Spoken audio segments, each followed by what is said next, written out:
The Fallout series has been completed in many different ways, even some ways as absurd as beating Fallout with only a Guitar Hero controller. That's what made me wonder if I can beat Fallout New Vegas with one hand. To do this, I was going to use no two-handed weapons, no grenades, no lockpicking. It was a great idea until starting a new character and realizing that you need your left hand to change quests, weapons, the radio, and virtually everything under Todd's brown commonwealth. God dang you, Todd. And even the freaking watering hole, you use your left hand. I can't even heal myself. So I decided to go with a new run. So now it's the question of the hour. Can you beat Fallout New Vegas without healing any broken limbs after getting fixed up by Doc Mitchell? If I use something to heal my limbs, then I reload a save before I made that mistake. After giving the knowledge to Doc Mitchell that someone would kill him tomorrow, wink wink, I made my way for Ringo the Lizard Man. While visiting Ringo, I convinced him that I was not going to murder him, so I killed him instead. That's when I began wondering. At this point, I felt like the challenge was a little too simple, too easy, perhaps.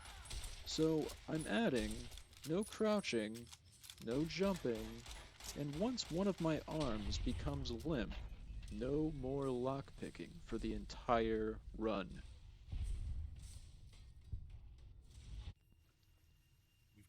After dealing with the merchant, I joined a local book club known as the Powdered Gang. To be honest, I just wanted that sweet, sweet experience injected into my veins. And from there, I burned the club to the ground and made my way with no broken limbs. Before moving on, I decided to change my crouch and jump buttons to something inaccessible.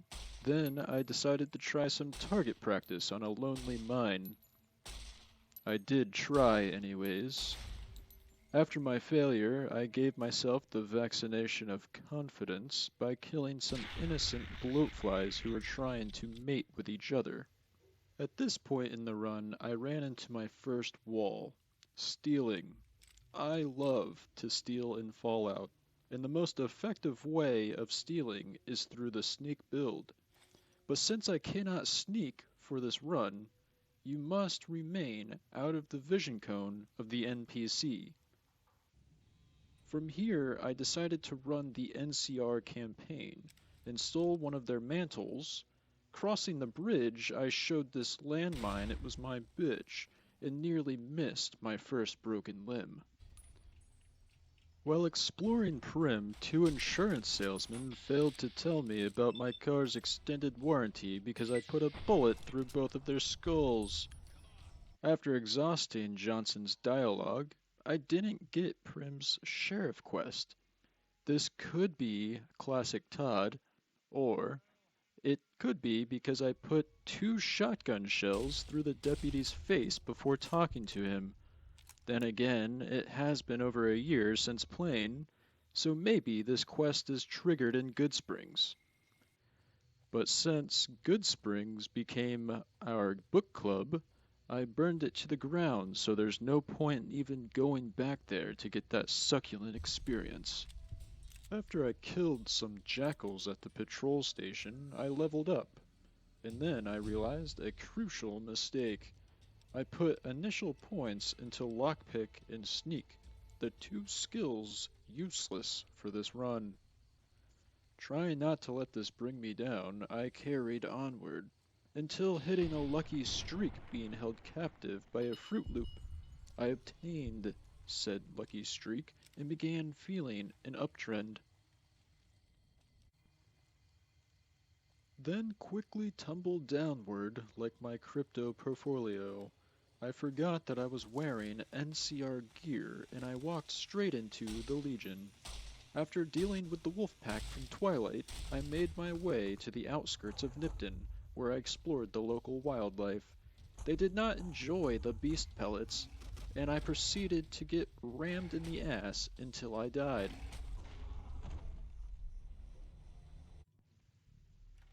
Unfortunately, this video was deleted, but while exploring Nipton Town Hall, I stepped on a landmine, injuring the right half of my body.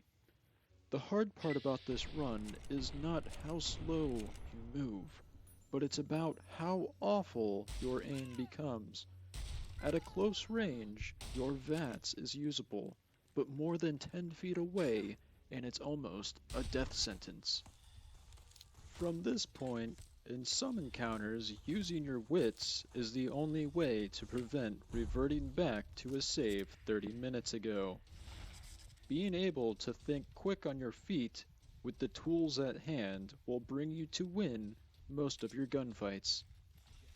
I do just want to mention that my health was at 1 HP when I ran up with the Ripper here at the last part.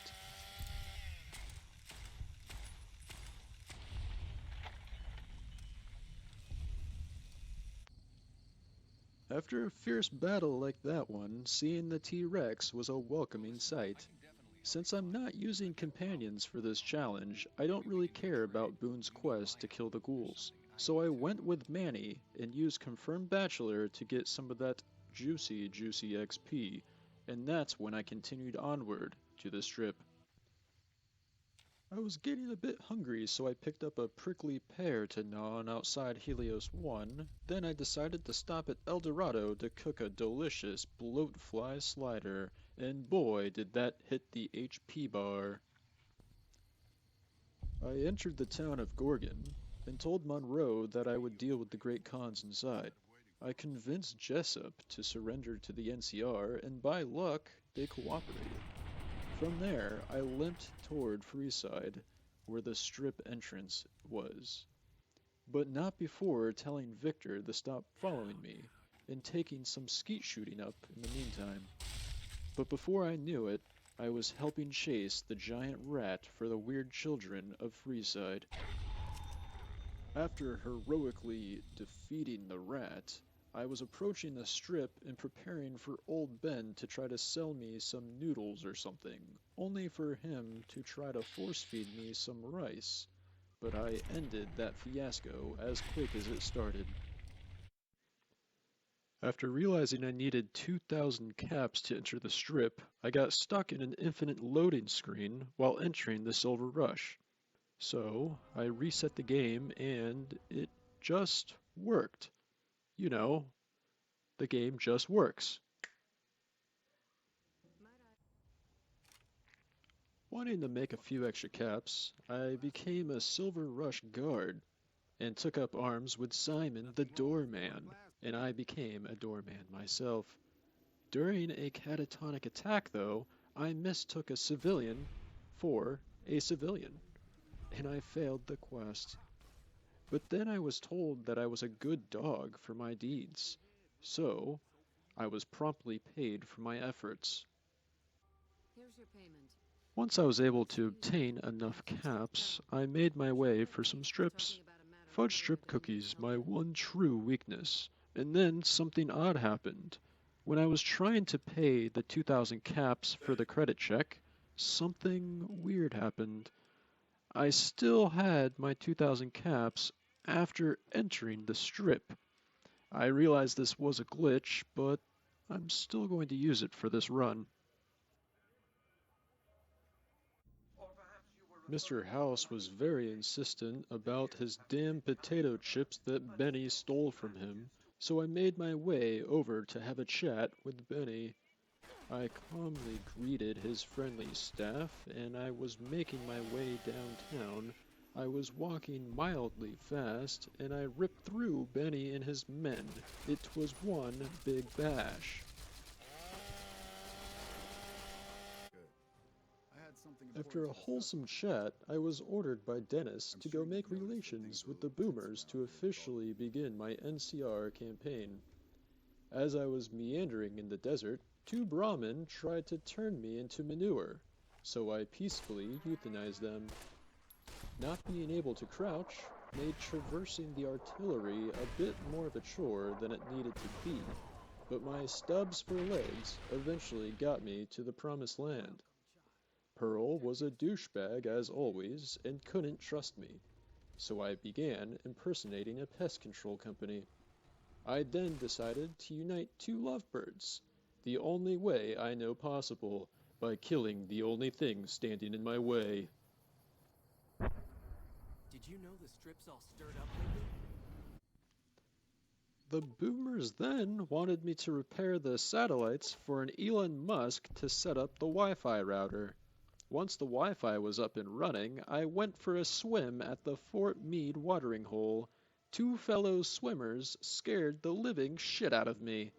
But then I decided to put my water wings on the shelf and attempt to drown myself. I got the boomer's plaything and finally told Pearl to fuck off. I hate this quest. While doing the boomer's quest, I was beginning to be a little paranoid that Mr. Crocker would steal my fairly godparents. So I decided to betray the NCR for the only viable option. Yes, man. No, not that one guy from Ace Ventura, but Yes Man, an AI robot programmed to say yes to everything. I decided to spare his circuits and join forces with him. The only thing, though, is that I have to kill Mr. House. But I actually think Mr. House is a good character, so I'm thinking of an alternative course of action. So, with Mr. House's trust on my side, I entered the code for the antechamber. I ripped his Securitrons to shreds, then made my way to the brains of the operation. Mr. House is an iconic character, and I just couldn't end his miserable life.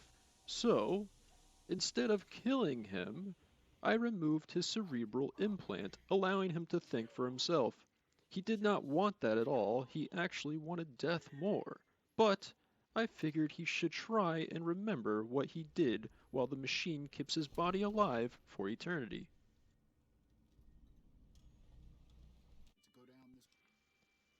After dealing with Mr. House, I wanted to meet the remaining tribes, so I began with the Omertas.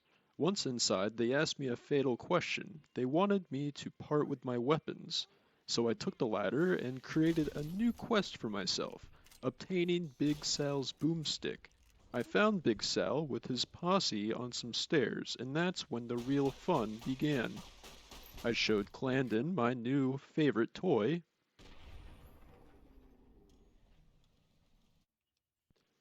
From Clandon, I went to the courtyard and talked to Joanna the Junkie, right before showing her and her friend the new hip drug called Afterlife.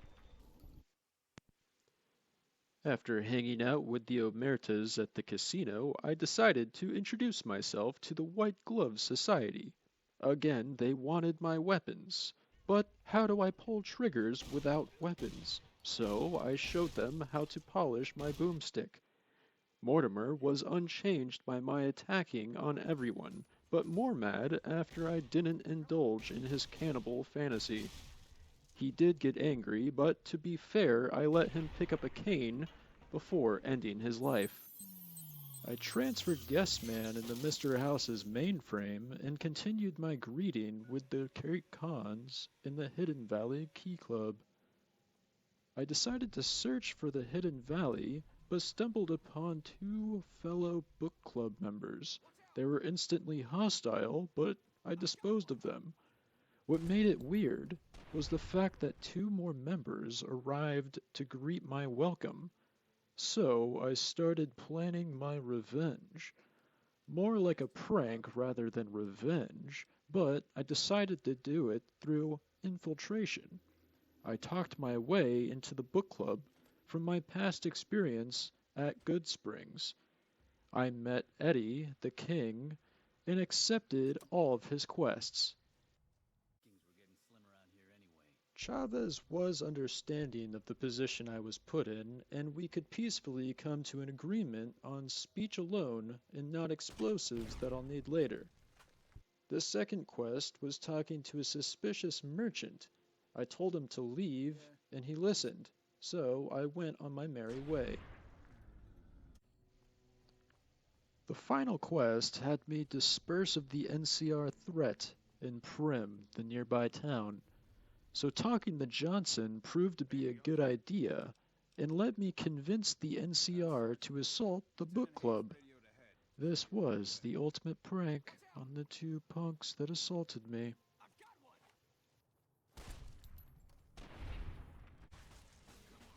While assaulting the book club, I felt like the freaking Terminator, but that gave them mixed feelings about me. So I made a sexy shot, and then I realized how much of a cluster F I was in for. So I equipped the GR and wrestled with my broken limbs, and then I made meat piñatas out of the book club.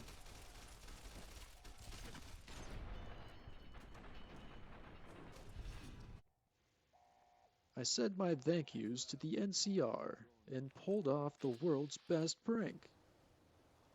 The Hidden Valley bunker was not too friendly and wanted my weapons, so after deciding to die several times by my choice, I stole one of their keys and made my escape.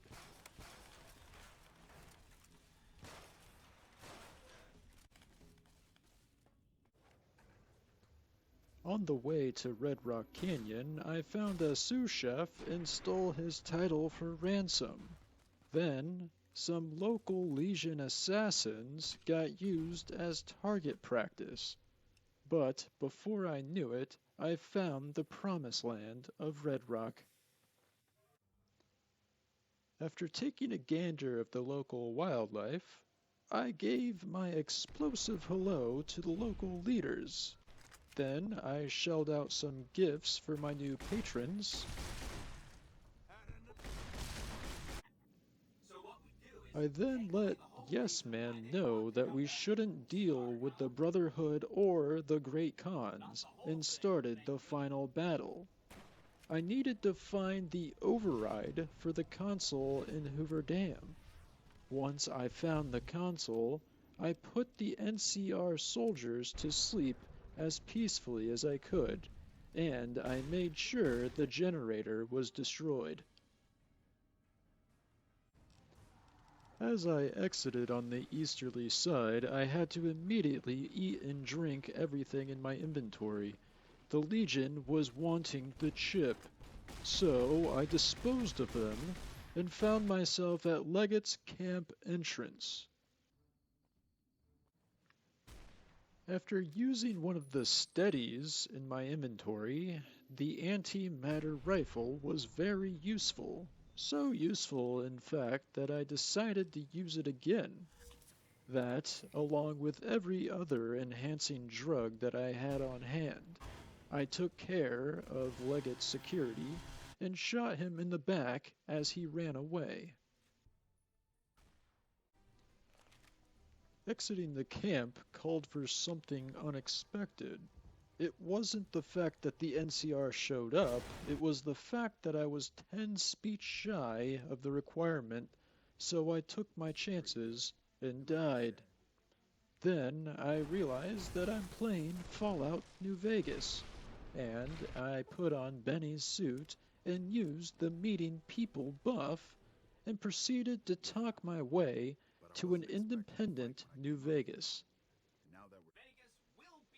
Yes Man gave me my final acknowledgement, and I successfully beat Fallout New Vegas without healing any broken limbs, jumping, or crouching.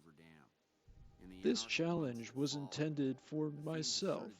I gave it to myself as a new opportunity to conquer a game that I love in a new way.